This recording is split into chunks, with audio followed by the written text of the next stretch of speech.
Hello friends, daily dictation के लिए channel को सब्सक्राइब कर लें और डिक्टेशन पसंद आए तो उसे लाइक करें और अपने दोस्तों में शेयर करें। यह डिक्टेशन 5 सेकंड बाद शुरू होगी।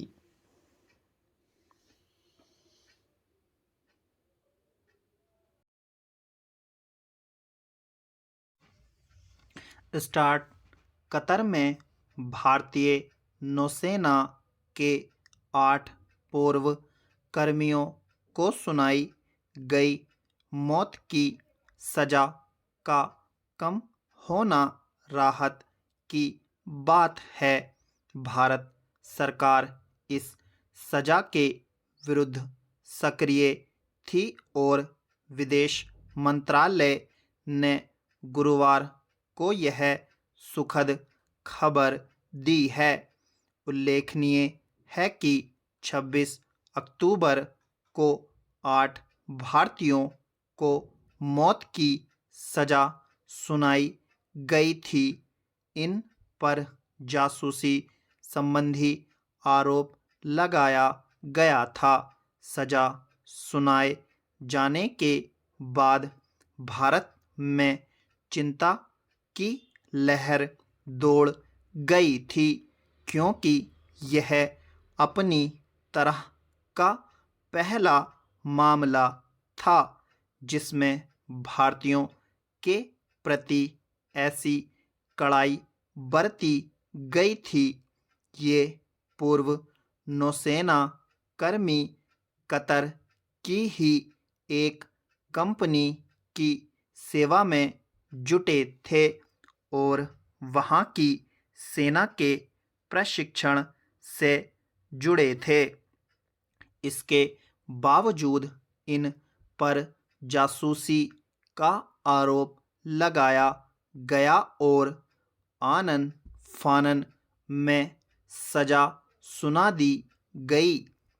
कतर ने विस्तार से जानकारी नहीं दी और भारतीय न्याय व्यवस्था की तरह पारदर्शिता के साथ फैसला भी नहीं सुनाया गया। ऐसे में भारतीय तंत्र की नाराजगी जायज थी।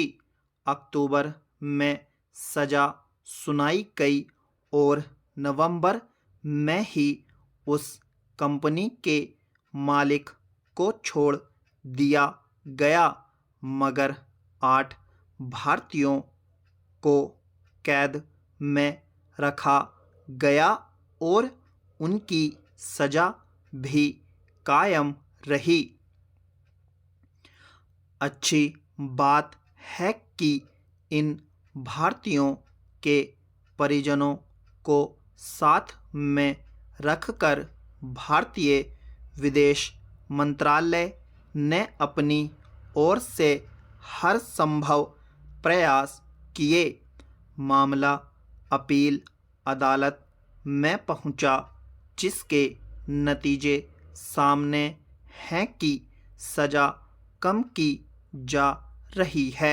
सजा के कम होने के बाद भी भारतीय विदेश मंत्रालय को पूरी सक्रियता के साथ कोशिश करनी चाहिए कि आगे सुनवाई निष्पक्ष और न्यायपूर्ण ढंग से हो।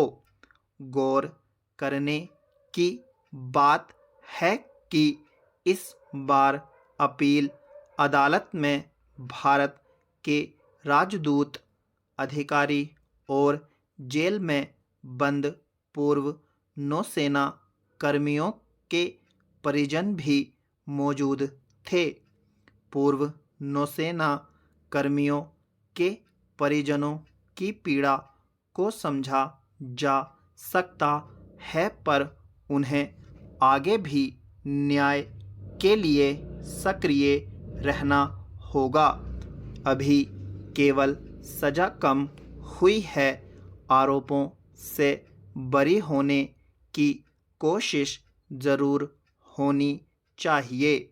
भारतीय विदेश मंत्रालय इस मामले में हर तरह से जुटा हुआ है और अच्छे से अच्छे वकीलों का सहारा लेकर यह मुकदमा लड़ना चाहिए। यह भारत के लिए सम्मान और सबक का मामला है। अगर इस मामले में पहले ही सक्रियता बरती गई होती तो मौत की सज़ा की नौबत ही नहीं आती। मामला तो करीब 1 साल से चल रहा था और पूर्व नौसेना कर्मी हिरासत में ही थे। भारत के एक एक नागरिक का महत्व है और उसमें भी सेना में रह चुके जवानों का मूल्य तो कुछ ज़्यादा ही है। इस मामले से हम कई सबक ले सकते हैं। पहली बात, संदिग्ध किस्म की विदेशी कंपनियों के साथ भारतीयों को कतई काम नहीं करना चाहिए। ऐसी कंपनियों के साथ ही काम करना चाहिए जो भारतीयों के हितों के प्रति सजग हों। कतर की अल दहरा ग्लोबल सर्विसेज के लिए क्या अभी भी कोई भारतीय काम कर रहा है? ऐसी कंपनियों को काली सूची में डालकर भारतीयों को सचेत करना ज़रूरी है। दूसरी बात, भारतीयों को अपनी विश्वसनीयता और सेवा का स्तर बनाए रखना चाहिए। किसी भी गलत काम में लगकर जान जोखिम में डालना उचित नहीं है। सुरक्षित और वैध पेशे को अपनाकर ही देश के सम्मान को अक्षुण्ण रखना चाहिए। तीसरी बात, यह मामला एक संकेत है कि भारत के प्रति द्वेष रखने वाले अफसर या न्यायाधीश दुनिया में कम नहीं हैं।